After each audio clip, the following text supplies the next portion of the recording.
Le sujet qui m'avait été donné pour la conférence est l'Église et le monde.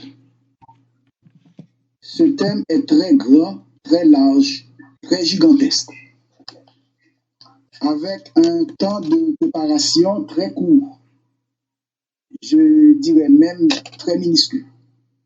Mais j'ai confiance que Dieu va être là avec nous ce soir.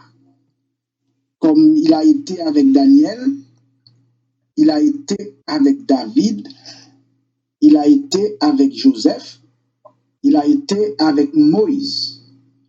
Ce soir, il va être là aussi avec nous, car notre Dieu est fidèle. En tout temps, on peut compter sur lui, même dans les circonstances les plus difficiles.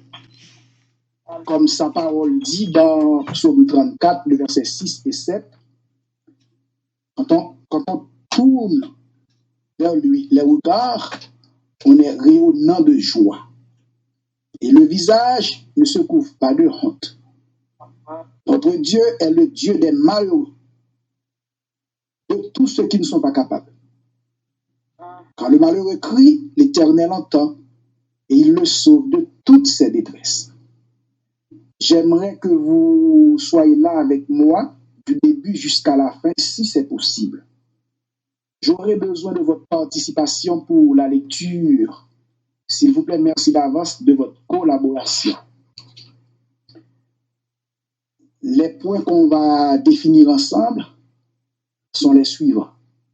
Définition de l'Église, l'Église comme individu, l'Église comme société, mission de l'Église dans le monde, unité de l'Église, la limite de l'État, le chrétien évangélique et les autres. Conclusion avec Colossiens chapitre 2, versets 8 et 10. L'église en grec ecclésia.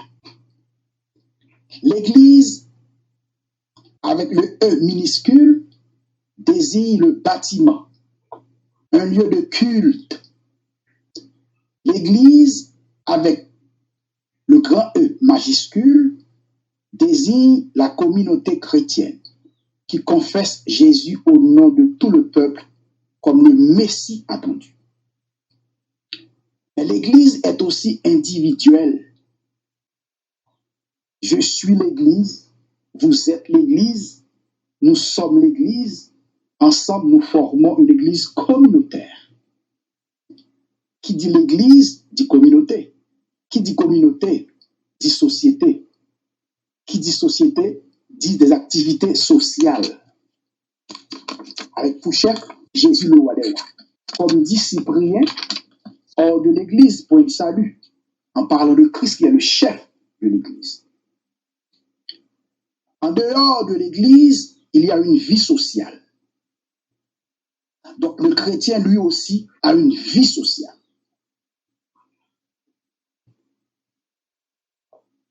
Lui aussi a des moments de relaxation, des moments de loisir, tout en demeurant chrétien.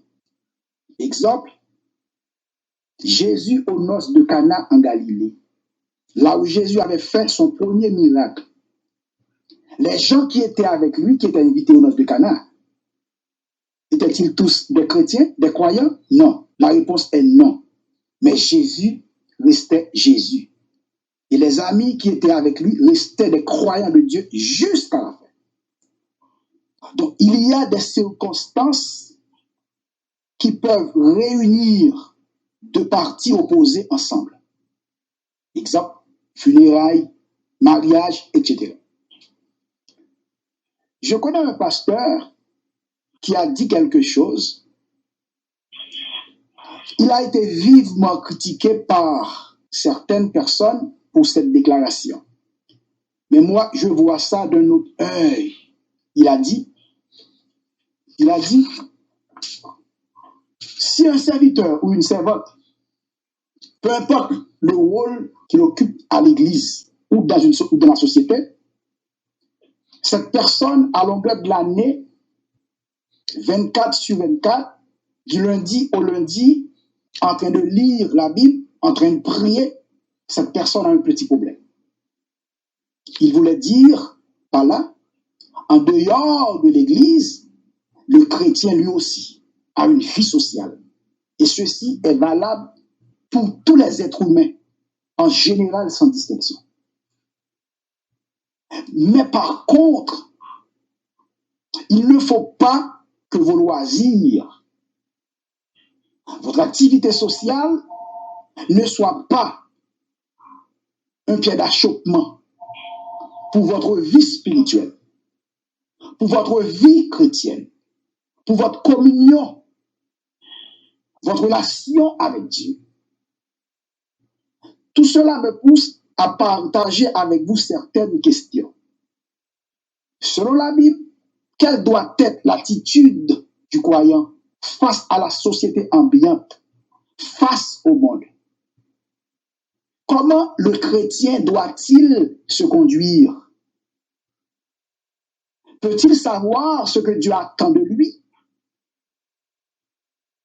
Est-ce bien pour un chrétien d'aller danser au bal, de jouer des jeux d'hasard, à la loterie, de partager d'autres amusements païens? Est-ce que ces activités contribuent à la gloire de Dieu? Mais moi, tout ce que je sais, donc, dans 1 Pierre, chapitre 10, le verset 31, Colossiens 3, le verset 17, qui dit, quoi que vous fassiez, faites-les pour la gloire de Dieu. Ne faites rien, ne dites rien qui vous ferait rougir votre Seigneur. Moi, je vous conseille d'aller nulle part où vous ne voudriez pas que Dieu vous trouve.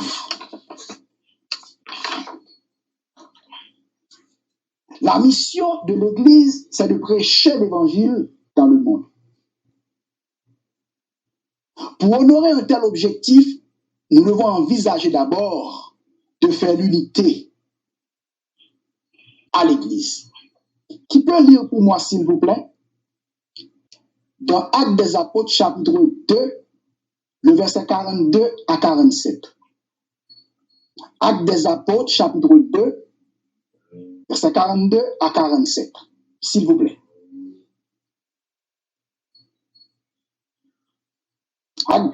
Actes des Apôtres, chapitre 2, verset 42 à 47. Ils persévéraient dans l'enseignement des apôtres, dans la communion fraternelle, dans la fraternité et dans la prière.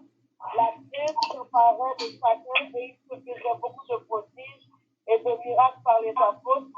Tous ceux qui croyaient étaient dans le même lieu et ils avaient tous un commun. Ils vendaient leurs propriétés et leurs biens et ils en partageaient le produit en tous, selon les besoins de chacun. Ils étaient chaque jour tous ensemble assis au temple, et ils rompaient le pain dans les maisons et prenaient leur nourriture avec joie et simplicité de cœur, louant Dieu et trouvant grâce auprès de tout le peuple. Et le Seigneur ajoutait chaque jour à l'Église ceux qui étaient sauvés. Merci, ma soeur. Donc, on doit faire l'unité à l'Église. Mais il y a une différence énorme entre l'unité et l'uniformité.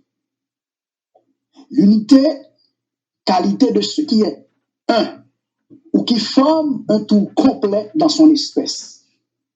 Alors que l'uniformité caractérise la ressemblance des parties ou des choses entre elles.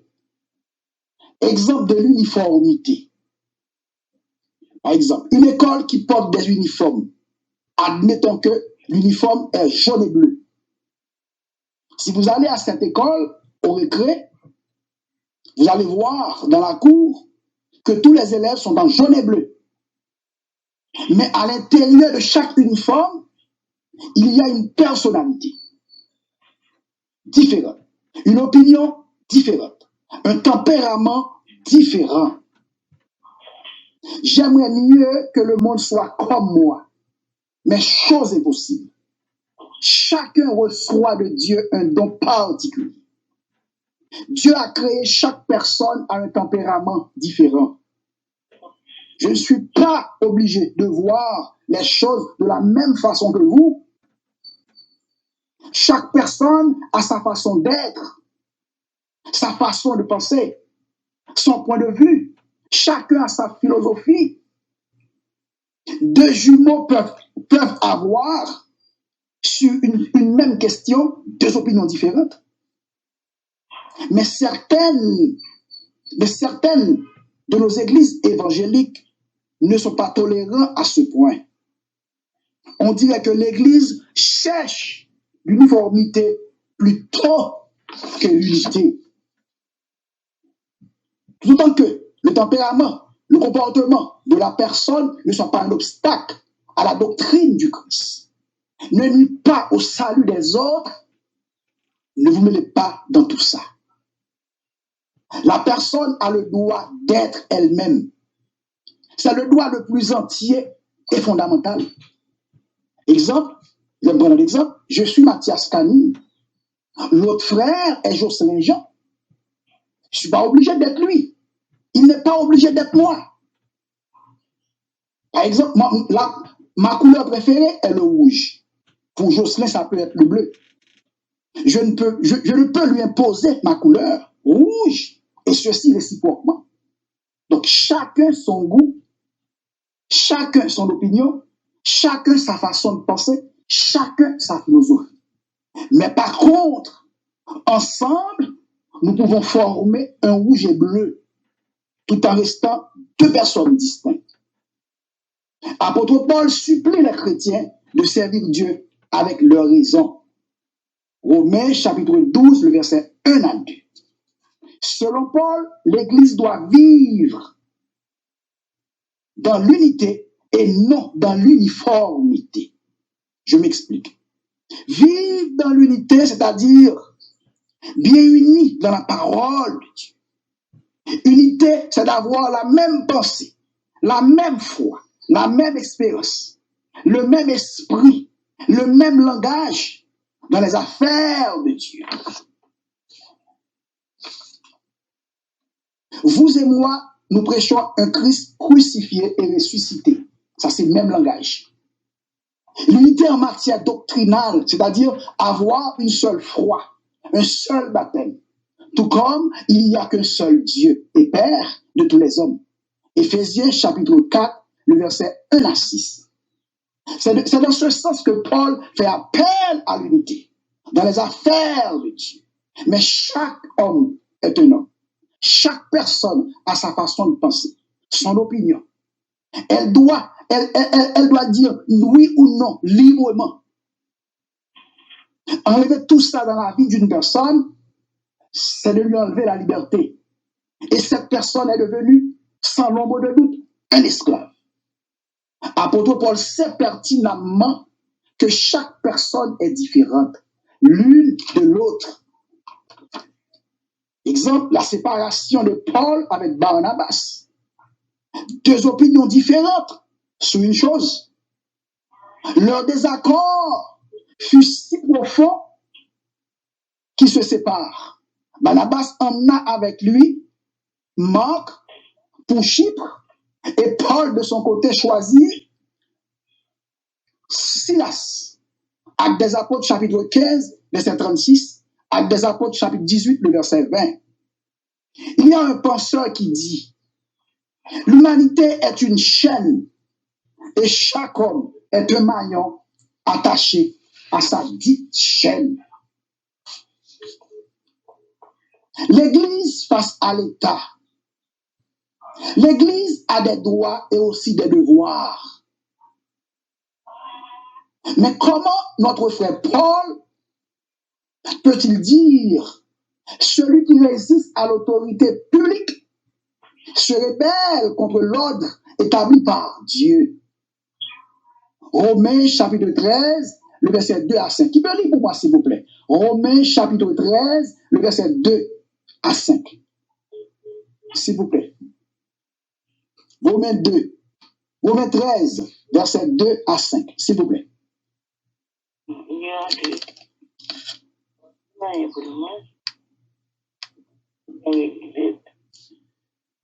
Pourquoi celui qui s'oppose à l'autorité réside à l'ordre que Dieu a établi. Et ceux qui résistent attireront une condamnation sur eux-mêmes. Jusqu'à 5. Merci. Ce n'est pas pour une bonne action, mais pour une mauvaise, que les magistrats sont à redouter. Veux-tu ne pas craindre l'autorité? Fais le bien, et tu auras son approbation.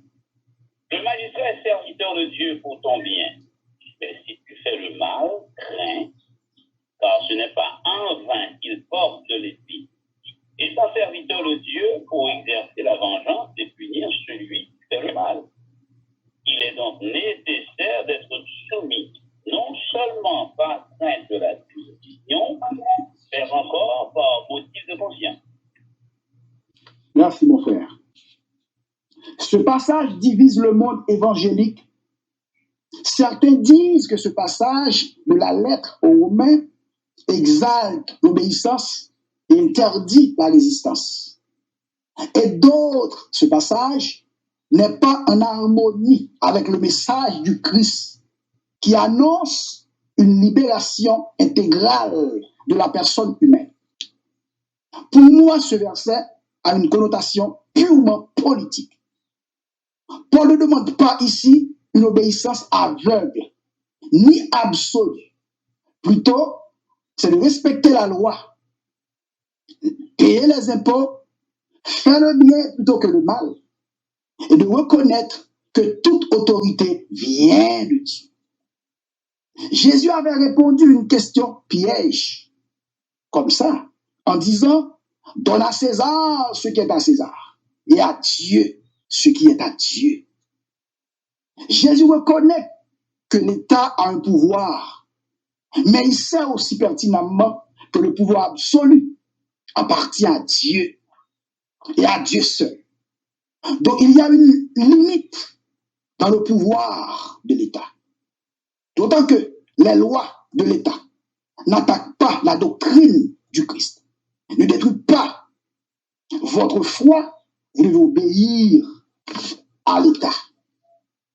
Exemple, l'arrestation du pasteur canadien d'origine Bermani, accusé d'avoir favorisé la propagation de la COVID-19. Il assurait à ses fidèles qu'elle serait épargnée par la pandémie, malgré l'interdiction. Il organise des rassemblements religieux dans lesquels des dizaines de fidèles ont été contaminés. En disant aux gens, si vous tenez la Bible dans la main et Jésus dans votre cœur, la maladie n'entrera pas sur vous. Alors qu'en Birmanie, avant cette déclaration, en Birmanie, il y a seulement 6% de chrétiens. La majorité de la population est bouddhiste. En Birmanie, avant la déclaration du pasteur, il y avait seulement 193 cas et 6 décès. Donc l'Église a été mal représentée par ce pasteur. Il a fait une erreur grave. Il va être en prison pour 4 ans. Ça, c'est pas pour les affaires de Dieu. L'État a une limite. C'est justement le sens de la parole que Jésus adressait à Ponce Pilate, le gouverneur romain. Cherchait à impressionner Jésus par son pouvoir. Et Jésus lui a dit, tu n'aurais aucun pouvoir sur moi si cela ne t'avait été donné d'en haut. Jean 19, le verset 11. Donc, les chrétiens ont le droit, voire le devoir, d'élever leur voix quand les exigences de la justice sont violés. Et ceci, que ce soit à l'Église, que ce soit dans la société dans laquelle ils évoluent.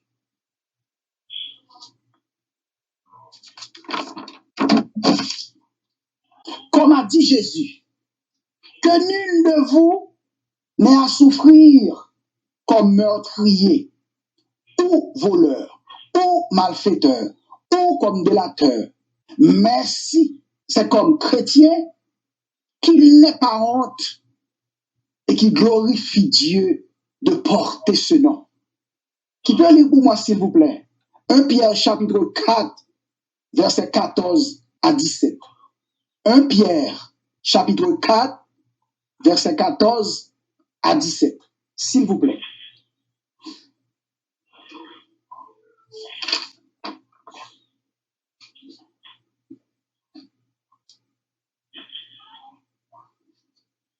« 1 Pierre chapitre 4, versets 14 à 17. S'il vous plaît.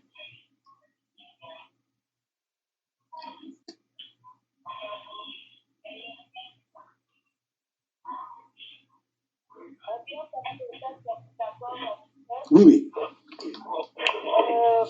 Si vous êtes outragés pour le nom de Christ, vous êtes heureux parce que l'Esprit de gloire, l'Esprit de Dieu repose sur vous.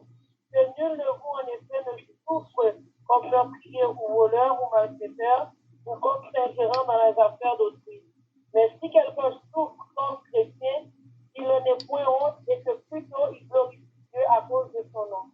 Car c'est le moment où le jugement va commencer par la maison de Dieu. Or, si c'est par nous qui commence, quelle sera la fin de ceux qui n'obéissent pas à l'évangile de Dieu? Merci, ma soeur. Donc, l'État a une limite. Malheureusement, les églises évangéliques n'ont rien fait pour limiter l'État dans des décisions parfois immorales qui concernent l'Église. Par exemple, comme l'éducation sexuelle en 4e année primaire, la légalisation du marijuana, le mariage du même sexe. On dirait que ce n'est pas important pour l'Église. Ça passe comme des lettres à la poste. Il ne faut jamais avoir peur de lever la voix de façon pacifique pour défendre la cause de l'Évangile, quand cela est nécessaire. Exemple, Jean-Baptiste face à Hérode. Qui peut lire pour moi, s'il vous plaît? Marc chapitre 6, versets 17 à 19. Marc chapitre 6, versets 17 à 19. Merci.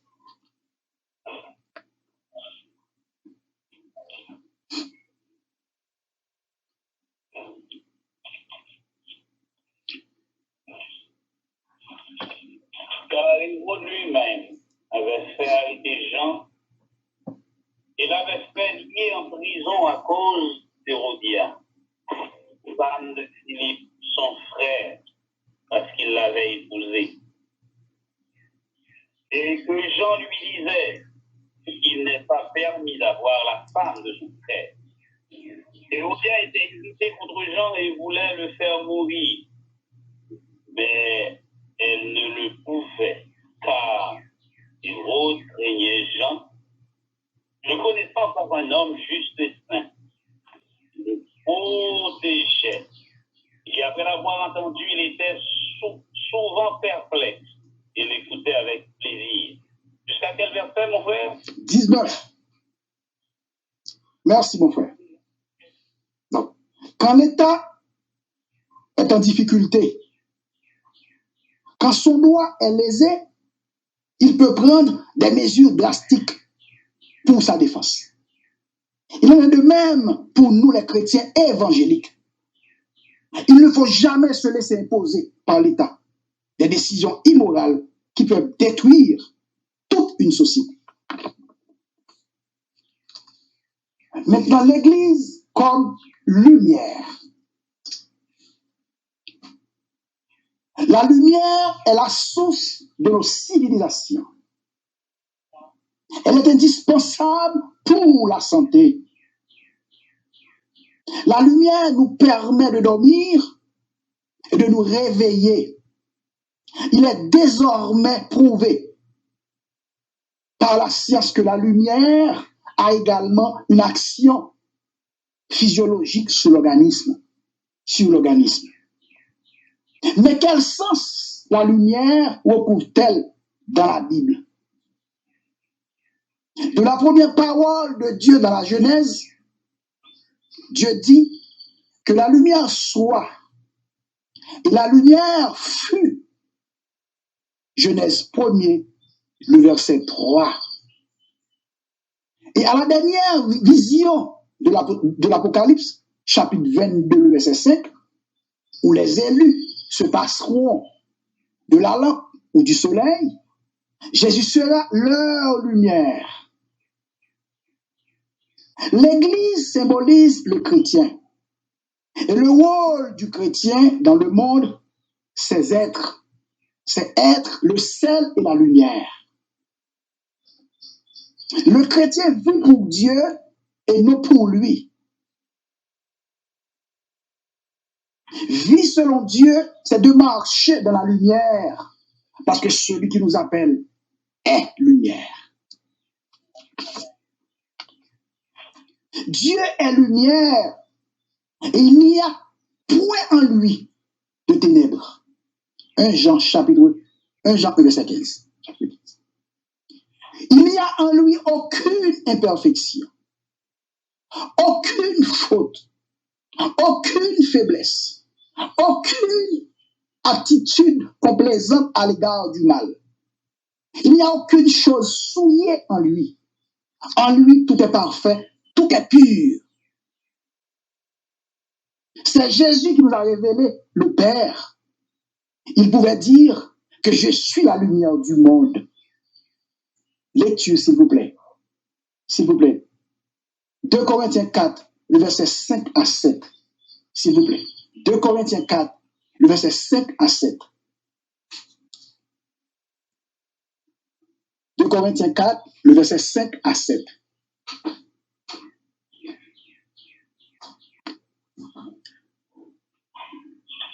Nous prêchons que nous-mêmes, pas nous-mêmes.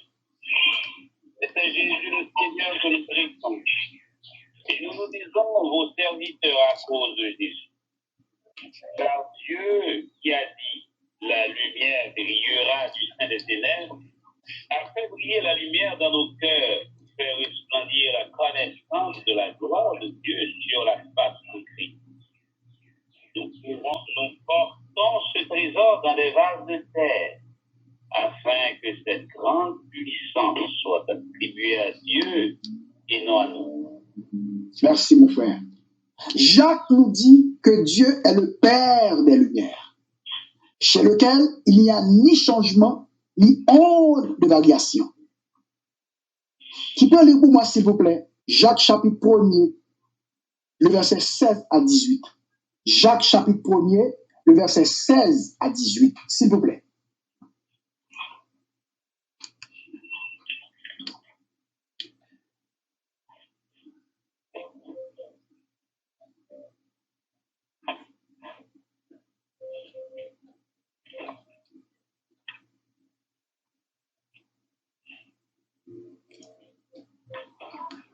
Ne vous y trompez pas.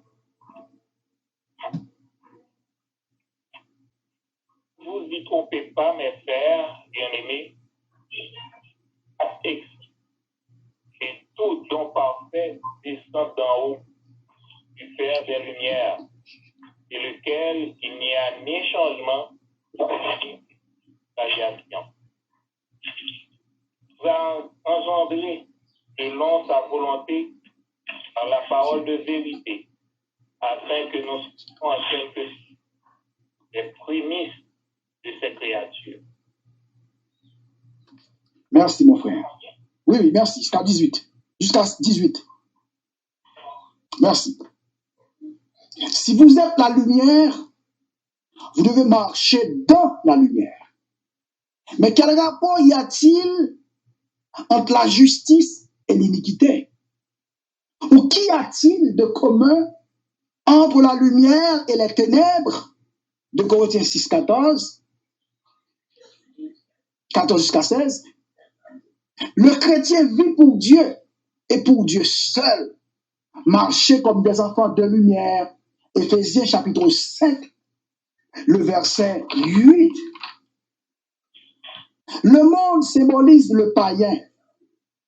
Le croyant, le monde symbolise le païen, le non-croyant.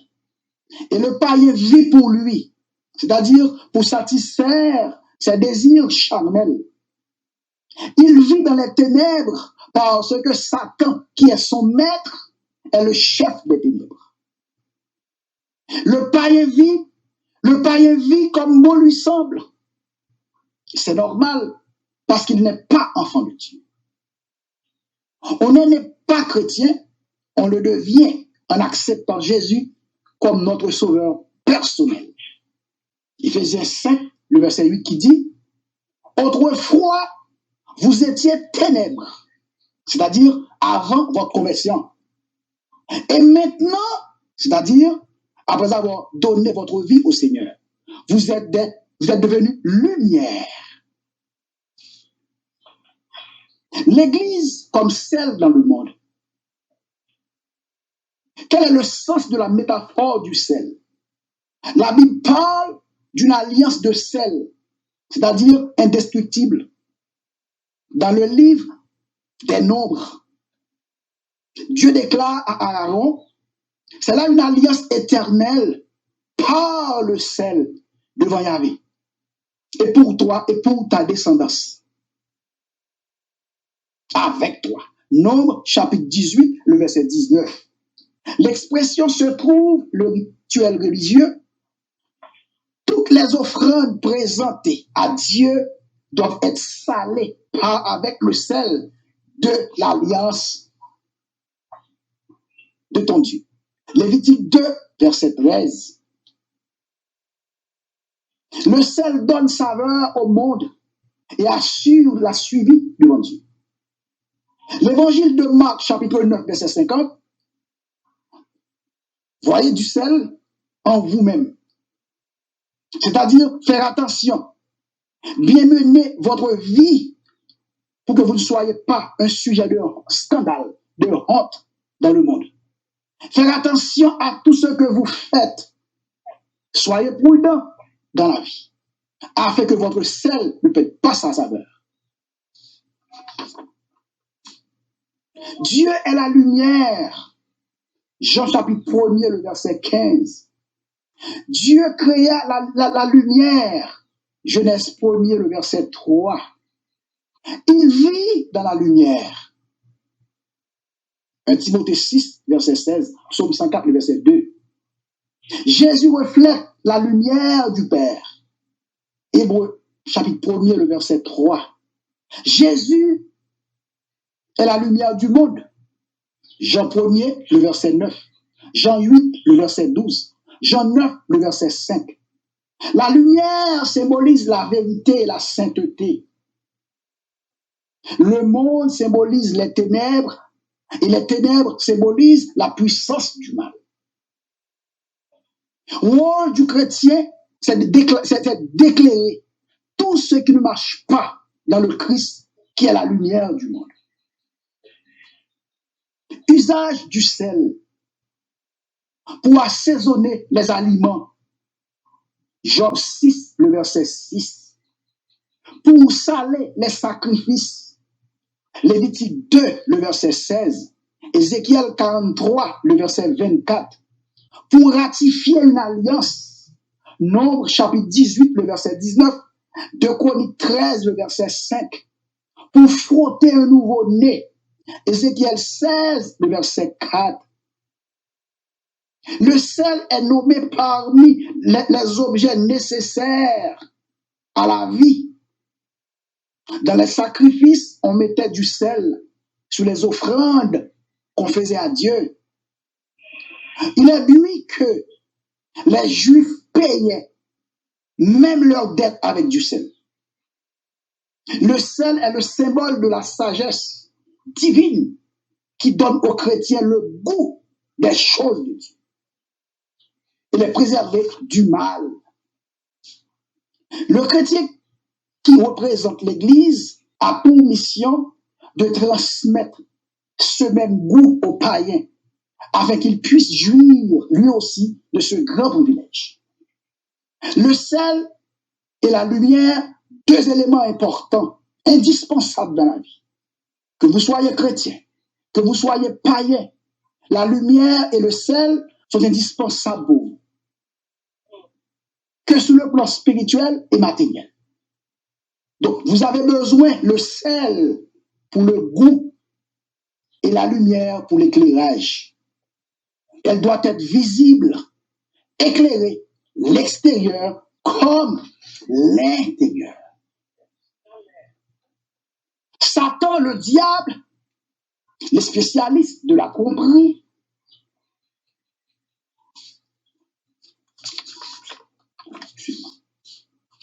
le but ultime de l'Église, c'est de prêcher l'Évangile aux païens, aux non-croyants.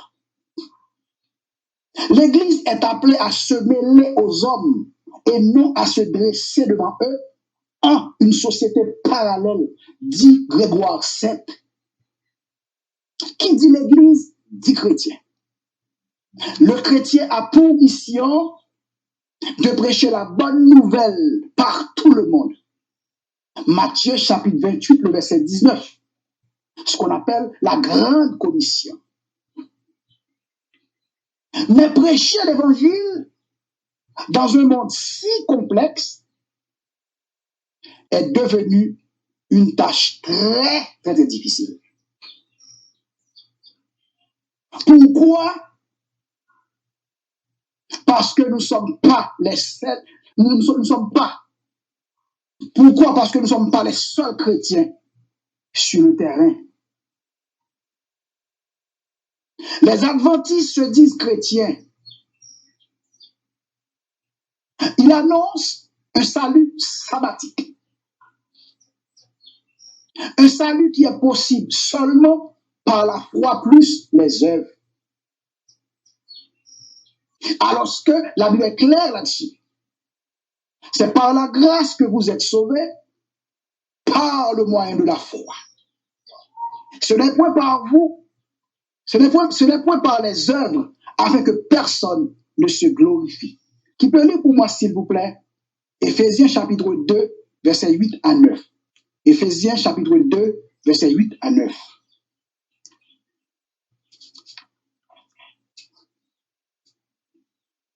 C'est par la grâce que vous êtes sauvés, par le moyen de la foi, et cela ne vient pas de vous, c'est le don de Dieu. Ce n'est point par les œuvres, afin que personne ne se glorifie. Merci, mon frère. Les adventistes enseignent la mortalité de l'âme, c'est-à-dire l'enfer n'est pas éternel. Ok, tout à fait contraire. Apocalypse 14, le verset 11, je vais lire pour vous. Apocalypse 14, le verset 11. Je vais lire pour vous. Apocalypse 14, le verset 11. Excuse-moi. 14, le verset 11.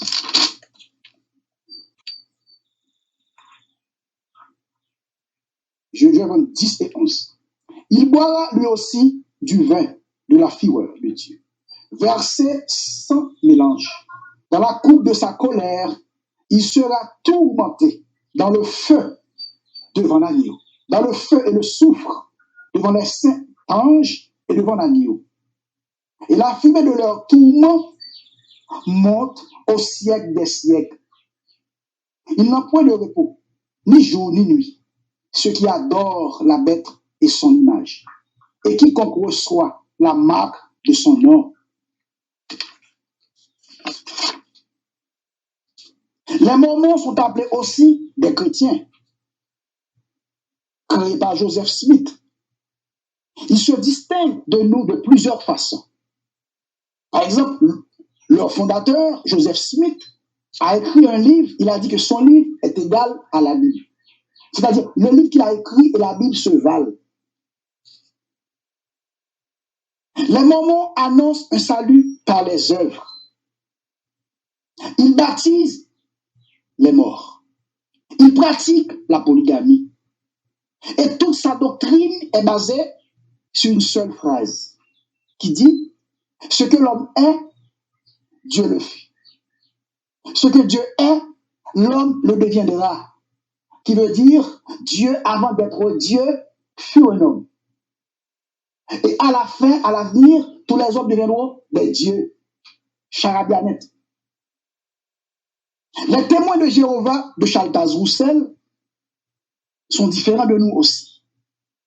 Premièrement, salut par les œuvres. Deuxièmement, Trinité comme scandale. Jésus n'est pas Dieu. Donc, que ce soit les adventistes, que ce soit les mormons, que ce soit les témoins de Jéhovah, etc., font partie de la religion christianiste.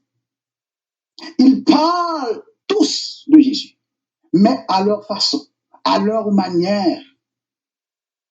Et chacune de ces dénominations présente une feuille de route nettement différente par rapport à la Bible pour avoir le salut. Et elles sont nettement en désaccord avec la Bible. Mais moi, quand je parle de l'Église, je voulais parler du chrétien évangélique. Satan, le diable, les spécialistes de la tromperie, a profité de cette division qu'il a lui-même créée d'abord pour établir sa base écuménique, pour plonger le plus grand nombre de personnes possible à l'enfer, à la perdition éternelle. L'objectif premier de l'écuménique, c'est d'établir une communion dans le monde qui réconciliera toutes les églises, par la suite toutes les religions, en disant ce qui nous rassemble est plus important que ce que nous divise.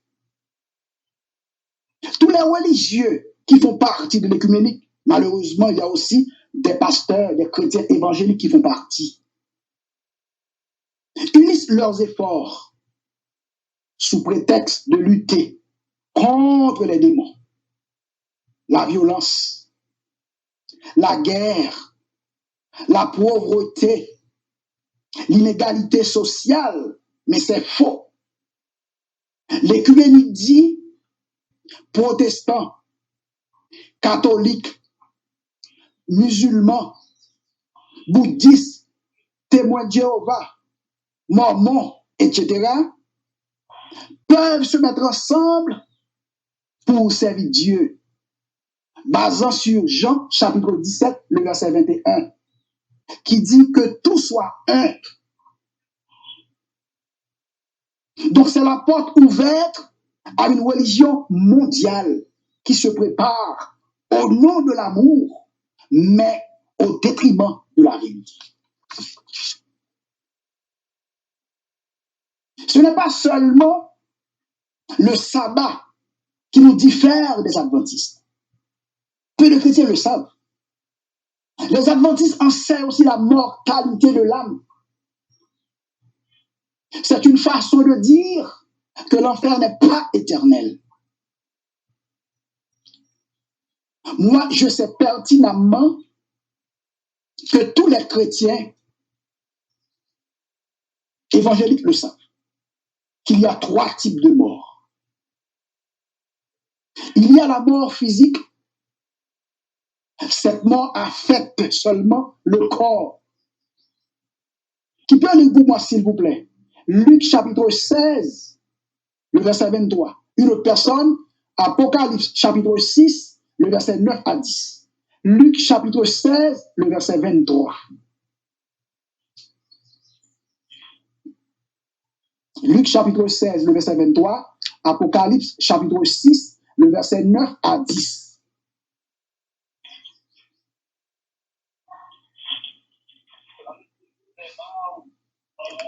Il leva les yeux et, tandis qu'il était en proie au tourment, il joint Abraham et Lazare dans son sein. Merci. Apocalypse 6, verset 9 à 10.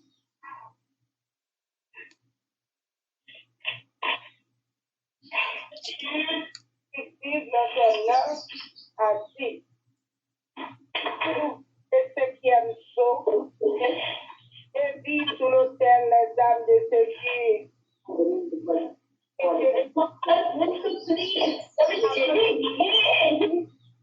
et à cause du témoignage qu'il avait rendu, il criait d'une voix forte en disant, jusqu'à quand, Maître saint et véritable, car tu as jugé et as tiré vengeance de notre censure pour les habitants de la terre.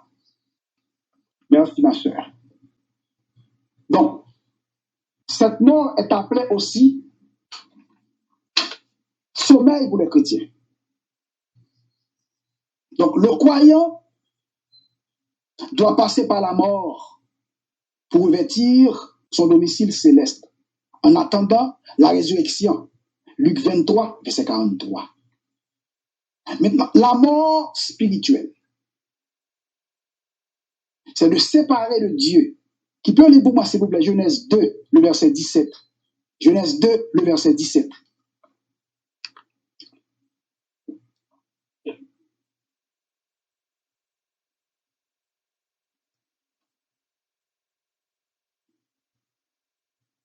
Genèse 2, le verset 17, s'il vous plaît. Mais tu ne mangeras pas de l'arbre de la connaissance du bien et du mal. Dans le jour où tu en mangeras, tu mourras. Merci, mon frère. Donc, la mort spirituelle, c'est la séparation de Dieu. En aucun cas, cette sentence ne pourrait pas être la mort physique. Parce que, après avoir mangé l'arbre défendu, Adam a vécu 930 ans. La mort éternelle ou la seconde mort, c'est la séparation définitive avec Dieu sans aucun espoir, sans aucune possibilité de se racheter. Qui peut lire pour moi, s'il vous plaît? Apocalypse chapitre 20, le verset 13 à 15.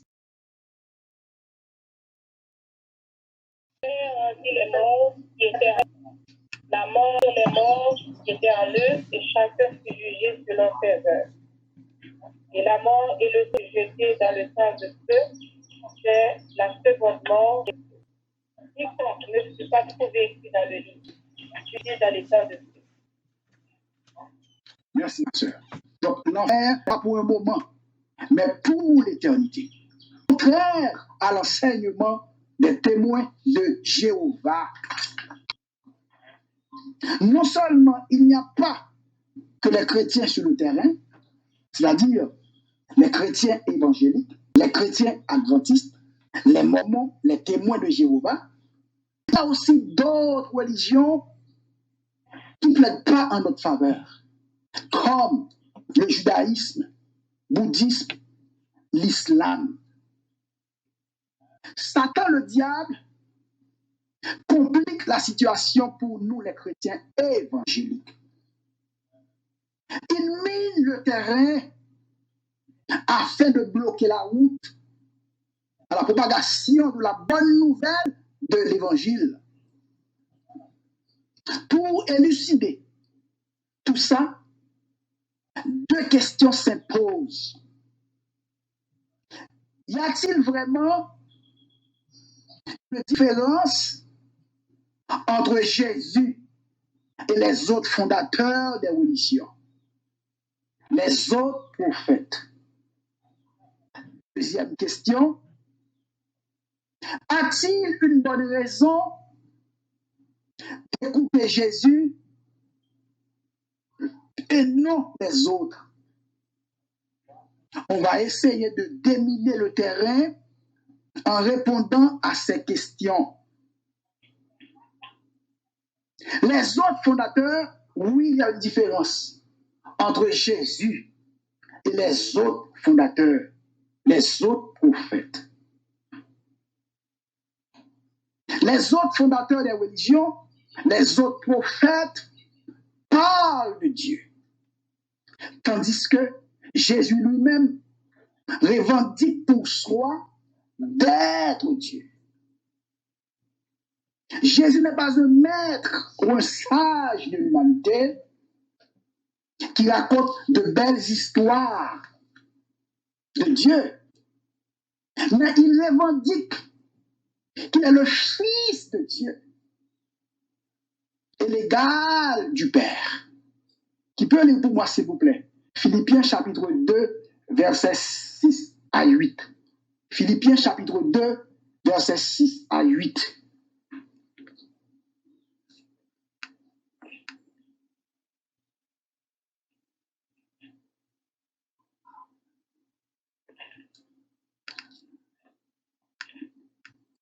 Lequel, existant en forme de Dieu, n'a point regardé comme une proie à arracher d'être égal à Dieu, mais s'est dépouillé lui-même en prenant une forme de serviteur, en devenant semblable aux hommes et ayant paru comme un simple homme. Il s'est humilié lui-même, se rendant obéissant jusqu'à la mort, même jusqu'à la mort de la croix. Merci, ma soeur. Cette déclaration de Jésus, cette revendication qu'il est le Fils de Dieu et l'égal du Père, fait de Jésus lui-même, de ses prédicateurs, de ses disciples, de ses apôtres, de ses fanatiques, de ses fans, de ses servantes, des fous. Même pas des fous mégalomanes.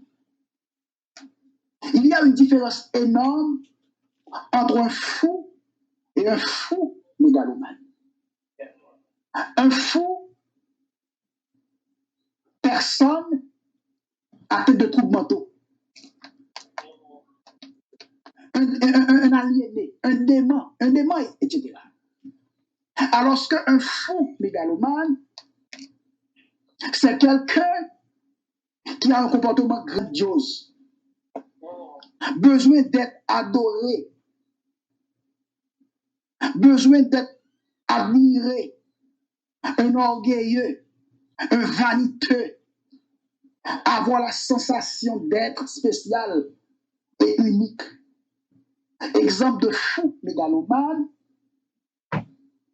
on peut prendre Saül, le roi Saül, qui disait à son peuple, oui, j'ai péché, mais honore-moi. Saül est un fou mégalomane.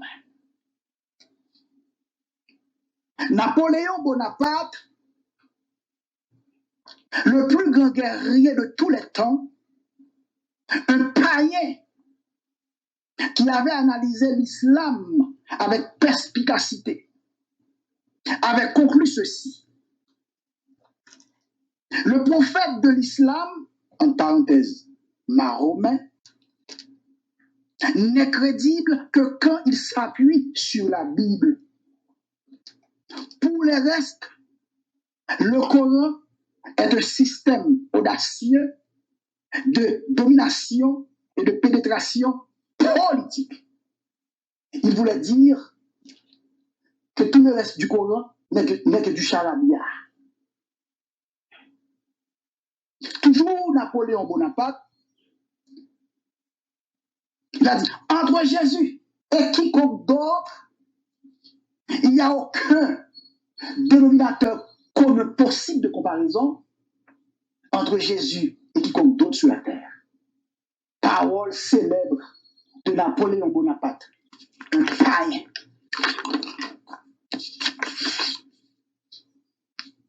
Nous, les chrétiens évangéliques, si nous prêchons un Christ crucifié et ressuscité, ne fait pas de nous des fous.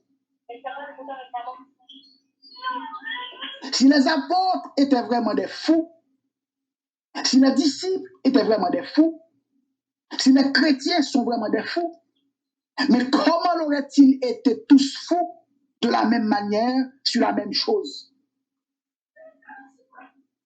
Si on allait dans un centre psychiatrique ou un hôpital psychiatrique, et on n'y trouvera même pas deux fous qui aient exactement les mêmes idées folles.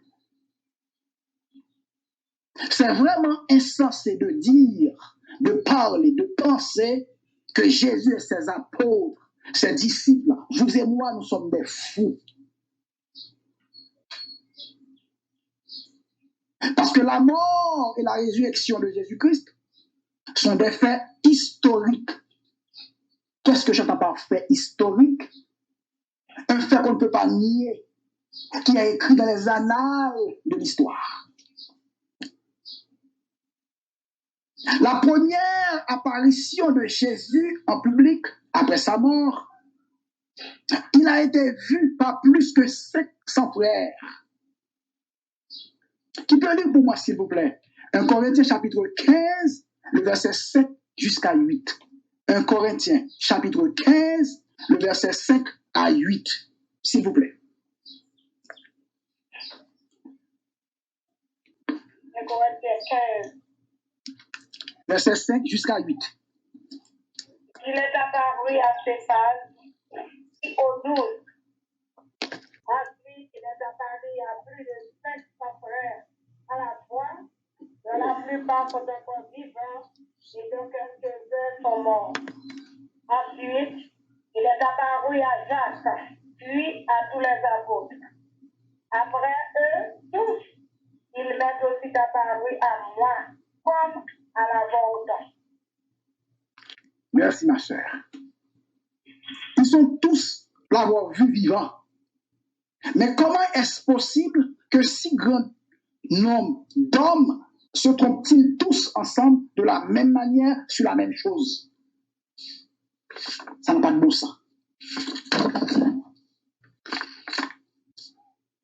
La réponse à la deuxième question.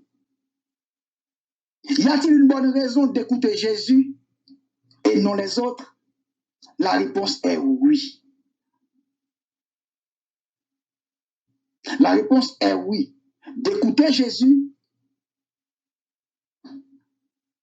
est plus qu'une nécessité, mais une obligation.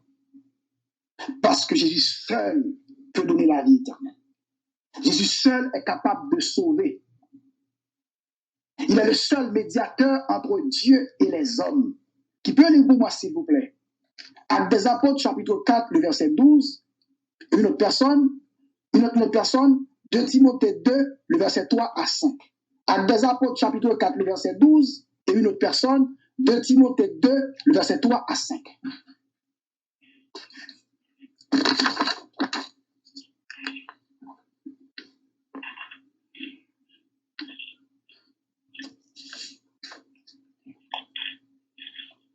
Il n'y a de salut en aucun autre nom, car il n'y a sous le ciel aucun autre nom qui a été donné parmi les hommes par lequel nous devions être sauvés.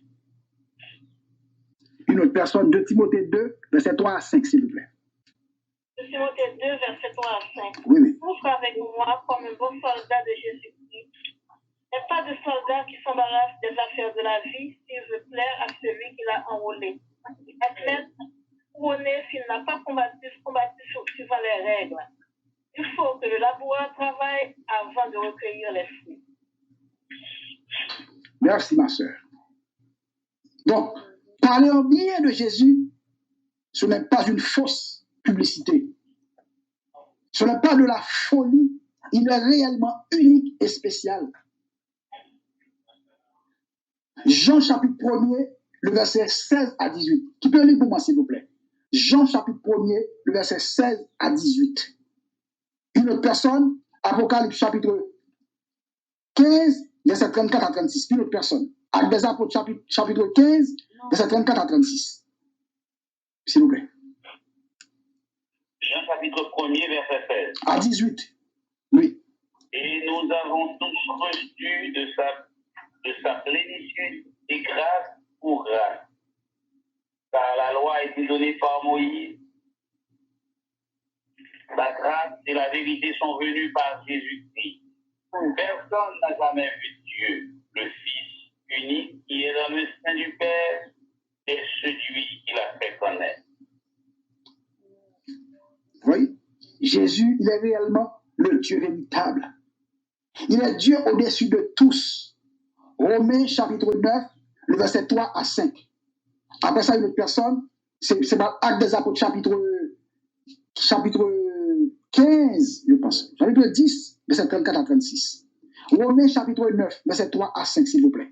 Il est Dieu au-dessus de tout.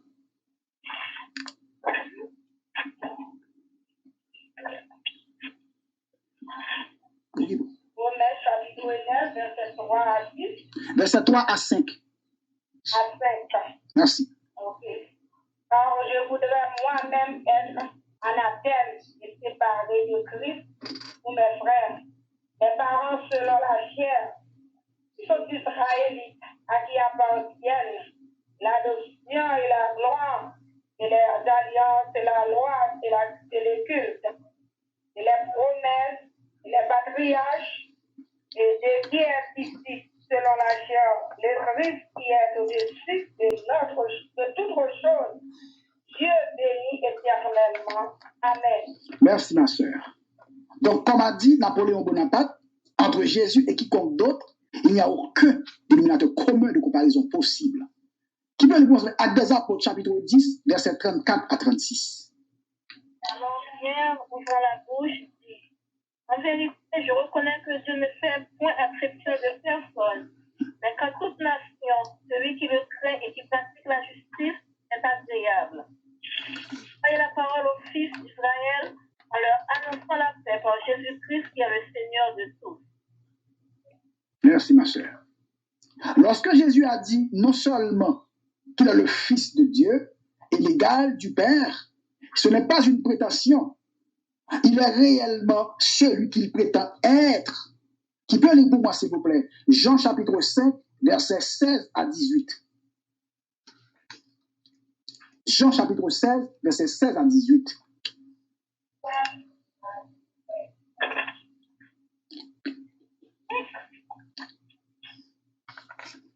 Jean chapitre 16. Chapitre 5. Ah, ok. Pourquoi les Juifs poursuivaient Jésus parce qu'il faisait des choses le jour du sabbat. Et Jésus leur répondit, 16 à 18, vous dites? 16 à 18. 16 à 18. Jésus leur répondit, mon Père agit jusqu'à présent, moi aussi j'agis. À cause de cela, les Juifs cherchaient encore plus à le faire mourir, non seulement parce qu'il violait le sabbat, mais parce qu'il appelait Dieu son propre Père, se faisant lui-même égal à Dieu. Merci, ma soeur. Apôtre Paul dit que Jésus est la plénitude de Dieu. Plénitude, en grec, c'est pléoma, qui désigne la totalité, l'abondance excessive de quelque chose, l'accomplissement, remplir, etc. etc. Colossiens chapitre 2, versets 8 à 10. Jésus est le Dieu véritable. Qui peut lire pour moi, s'il vous plaît? 1 Jean chapitre 5, le verset 18 à 20. 1 Jean chapitre 5, verset 18 à 20.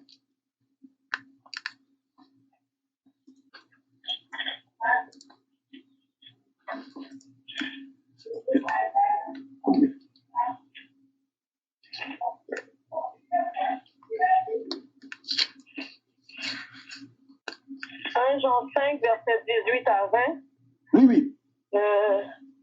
Nous savons que quiconque est né de Dieu ne pêche point, mais celui qui est né de Dieu se garde lui-même et le malin ne le touche pas. Et nous savons que nous sommes de Dieu et que le monde entier est sous la puissance du malin. Nous savons aussi que le Fils de Dieu est venu et qu'il nous a donné l'intelligence pour connaître le véritable. Et nous sommes dans le véritable en son Fils Jésus-Christ. C'est lui qui est le Dieu véritable et la vie éternelle. Merci, ma soeur. C'est le verset le plus clair de toute la Bible en ce qui concerne la divinité de Jésus-Christ. Maintenant, vous allez lire pour moi, s'il vous plaît, dans 2 Colossiens chapitre 2, verset 8 à 10. 2 Colossiens chapitre 2, verset 8 à 10. Une dernière fois, s'il vous plaît. 2 Colossiens 2, verset 10 à 8.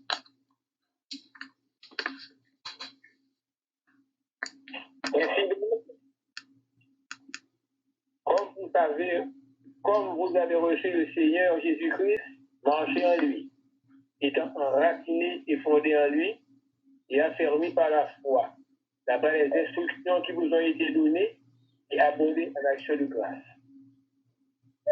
Merci. De Colossiens 2, versets 8 à 10. Colossiens 2. Colossiens 2, verset 8 à 10. Colossiens 2. Ok. Oui. Oui, les gars, que personne ne fasse de vous sa foi par la philosophie et par une vaine tromperie, s'appuyant sur la tradition des hommes, sur les rudiments du monde et non sur Christ. Car en lui habite corporellement toute la plénitude de la divinité. Vous avez tout pleinement en lui, qui est le chef de toute domination et de toute autorité. Merci, mon frère. Merci, mon frère. Merci. Cette fois-ci, on va prendre ce verset dans une autre dimension, dans un autre niveau. Mais pourquoi Paul? Alors, je ne vais pas donner à ma conférence une trajectoire purement philosophique. Mais par contre, on ne saurait parler de la foi, de l'âme, du salut, de l'abstrait, sans bosser un petit peu la philosophie.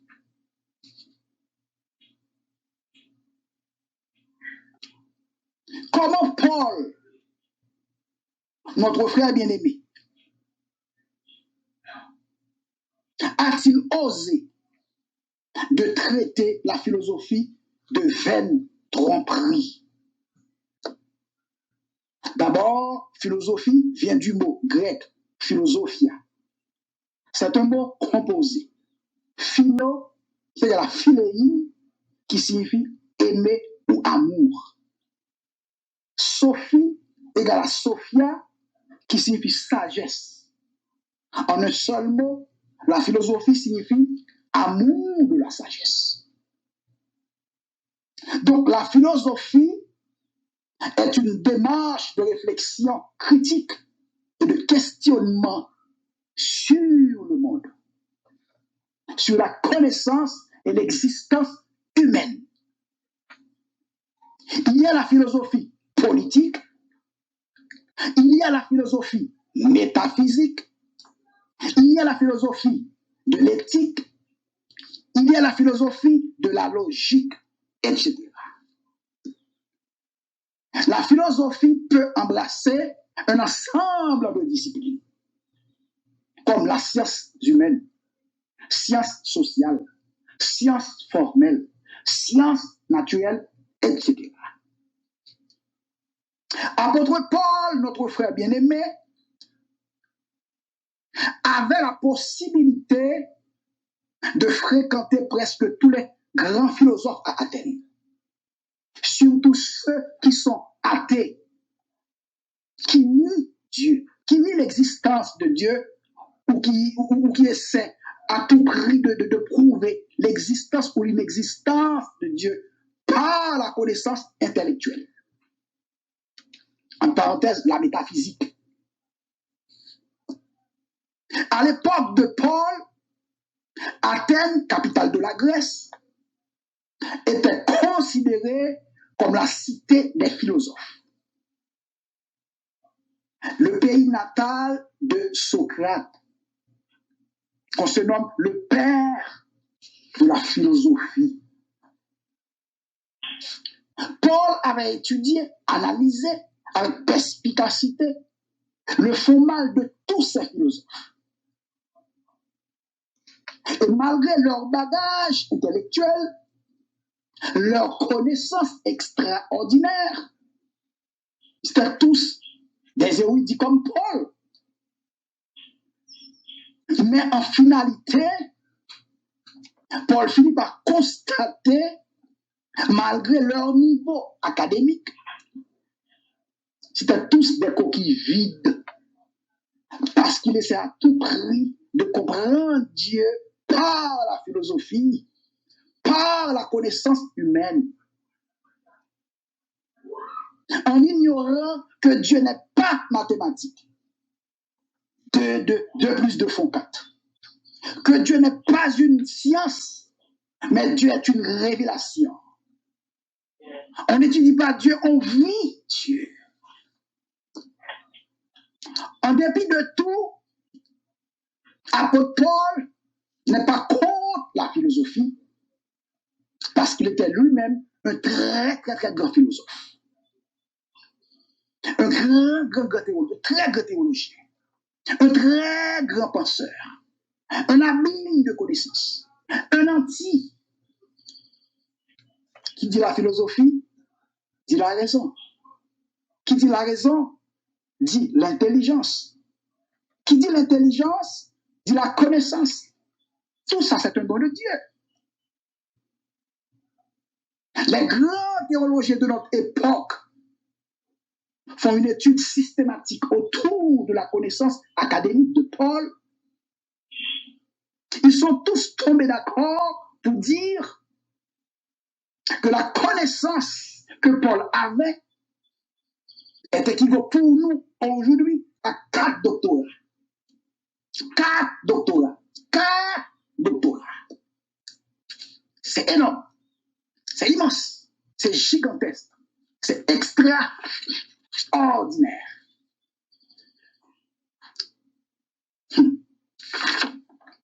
La connaissance de Dieu,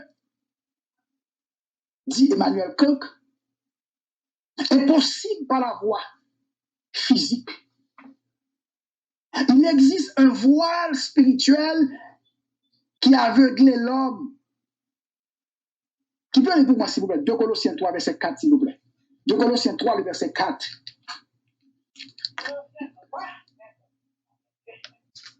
Excuse-moi, Colossiens 3, verset 4, excuse-moi. Excuse-moi, ma soeur, merci. Oui.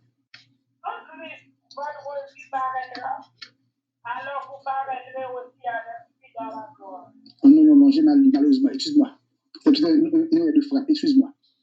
Donc, seul Dieu peut déchirer ce voile. L'homme naturel n'accepte pas les choses de l'Esprit de Dieu, car elles sont une folie pour lui et ne peut les connaître parce que c'est spirituellement qu'on en juge. Colossiens 2, verset 14, dites-moi s'il vous plaît, je suis peut-être trompé. Colossiens 2, verset 14, s'il vous plaît. Colossiens 2, verset 14. À effacer l'acte dans les ordonnances, nous, condamnés et qui subsistaient contre nous, et il l'a détruit en le clouant à la croix. Yes. La connaissance de Dieu est possible seulement par la libre action et la révélation. Qui est l'homme pour mesurer et comprendre Dieu? Dieu est tellement grand et puissant. L'univers entier ne peut contenir sa présence et sa grandeur. Selon Stephen Hawking, l'univers peut contenir jusqu'à 150 milliards de galaxies. Alors que une seule galaxie peut faire environ 250 millions de fois de la Terre. Avez-vous une idée de la grandeur, de la grosseur de l'univers?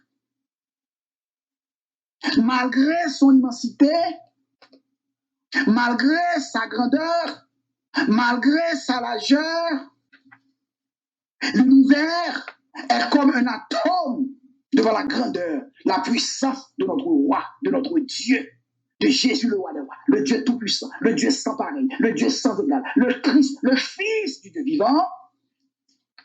Un atome est tellement petit, il n'est pas visible à l'œil nu. Ça prend un microscope pour le voir. Maintenant, avez-vous une idée de ce grand Dieu que vous et moi nous servons?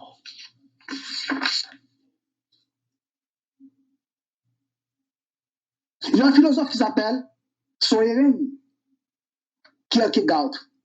J'aime beaucoup lui, ce philosophe. Pourquoi? Parce que j'aime beaucoup l'élasticité de sa philosophie. Il est simple et clair. Un philosophe chrétien dit que la philosophie spéculative ne peut affranchir la personne et lui procurer le soulagement pour lequel elle soupire. Il dit encore qu'il existe une énorme différence entre les fuites du savoir et les fuites de la vérité. L'homme naturel préfère les ténèbres à la lumière. C'est pour cela qu'il marche dans la non-vérité. Seul Dieu peut donner à l'homme la condition de son intelligence, ou la capacité de croire et de s'en sortir.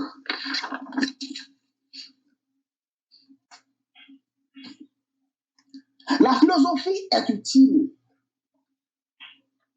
mais comme moyen. La philosophie est utile comme moyen pour mieux communiquer certaines idées tirées de la foi.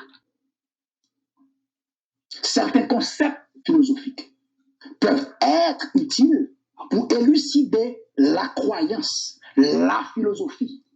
Mais la philosophie, elle est servante, elle n'est pas maîtresse.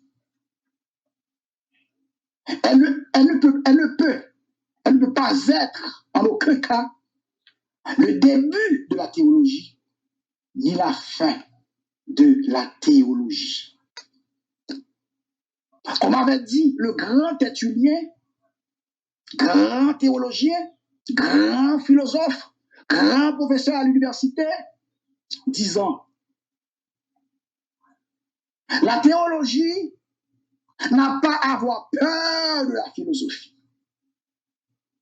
Les systèmes philosophiques s'élèvent et tombent. Ils meurent et tombent. Ils naissent et meurent dans leurs influences sociales et culturelles. Alors que la parole de Dieu reste et demeure éternellement. Pour enchaîner avec Emmanuel Kant, un très grand philosophe allemand qui dit, pour montrer les philosophes fous, pendant 3 fois il disait, j'ai raté le ciel de 2 cm. J'ai raté le ciel de 2 cm. Oui, j'ai raté le ciel de 2 cm parce que j'avais tout dans la tête, mais rien dans le cœur. C'est fort comme métaphore.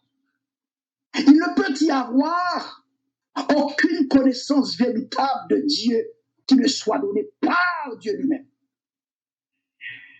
Seul Dieu peut nous faire découvrir Dieu. Seul Dieu peut nous faire comprendre Dieu. Seul Dieu peut nous révéler qui il est vraiment.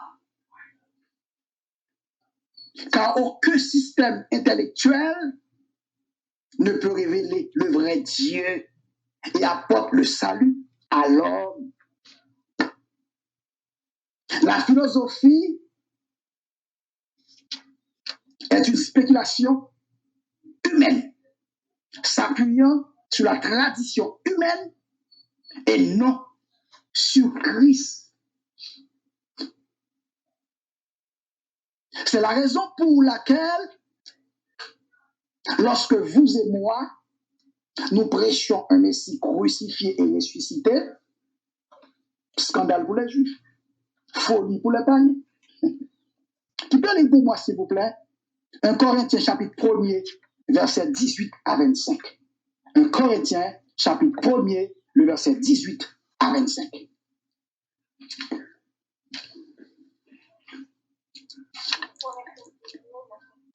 « 18.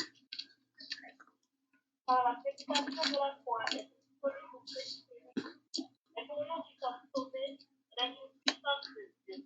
Aussi ainsi écrit, je détruirai la sagesse des sages et j'anéantirai l'intelligence des intelligents. Où est le sage? Où est le fruit? Où est le discuteur de ce ténèbres? Ne l'a-t-il pas convaincu de folie la sagesse du monde? Quand puisque le monde, avec sa sagesse, n'a point connu Dieu dans la sagesse de Dieu, il a plu à Dieu de sauver les croyants par la folie de la prédication. Les Juifs demandent des miracles et les Grecs cherchent la sagesse.